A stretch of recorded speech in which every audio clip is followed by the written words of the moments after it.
Let's talk Iowa, right? I mean, this Thursday night, we've got, I think you could definitively say, the biggest test of the season for Ohio State so far.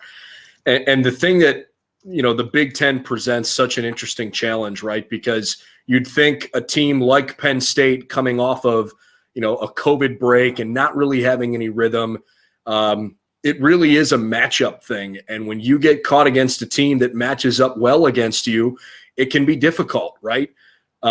That said, from a talent perspective, I think Iowa's the most talented team that Ohio State's played against this year. The Buckeyes have certainly seen some good teams, that's for sure. But obviously, Luka Garza is going to take a lot of the headlines. But Iowa's got some great guard play. They can really shoot it.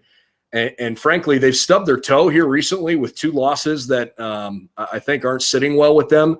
Not saying that losing to Indiana and Illinois is a bad thing, but I don't think that's what the Hawkeyes' expectations were. I'm friends with a couple of guys who went to Iowa, and their expectations at the beginning of the year were, hey, this is a Final Four team. Last night, one of them told me he doesn't think that might be the case anymore, starting to feel like maybe the bottom's falling out a little bit. So I don't know if they're panicking in Iowa City or not. They're certainly talented enough to win just about every game that they play. But, boy, Ohio State's got to be at the top of their game, or else Thursday could be a long night. And it's also, you love to see the Iowa games because you have one eye on the court and the other eye on Fran McCaffrey, wondering what crazy thing he's going to do and sure, the antics that come from that. So that was always my favorite game to be shooting, with a camera on the end line for, because knowing Fran's reputation, and if you follow college hoops and Big Ten hoops, you're certainly well aware of it.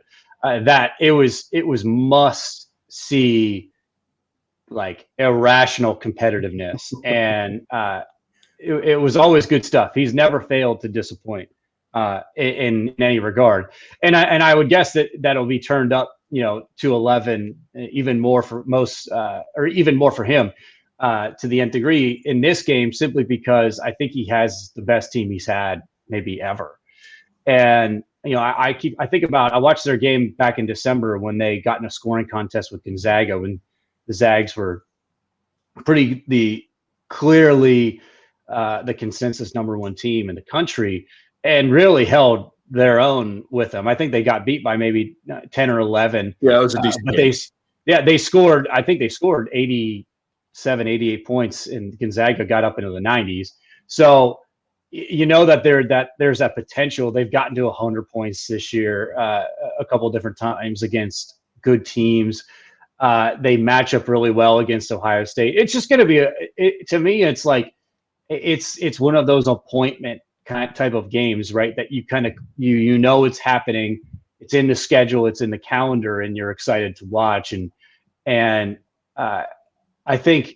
If you add like an Iowa kind of to the cocktail of the greater Big Ten basketball, if the Michigan States, are what you expect them to be year in and year out, Michigan starts to play well and does nice things, and then Ohio State and Iowa, I think, are maybe in that next tier down.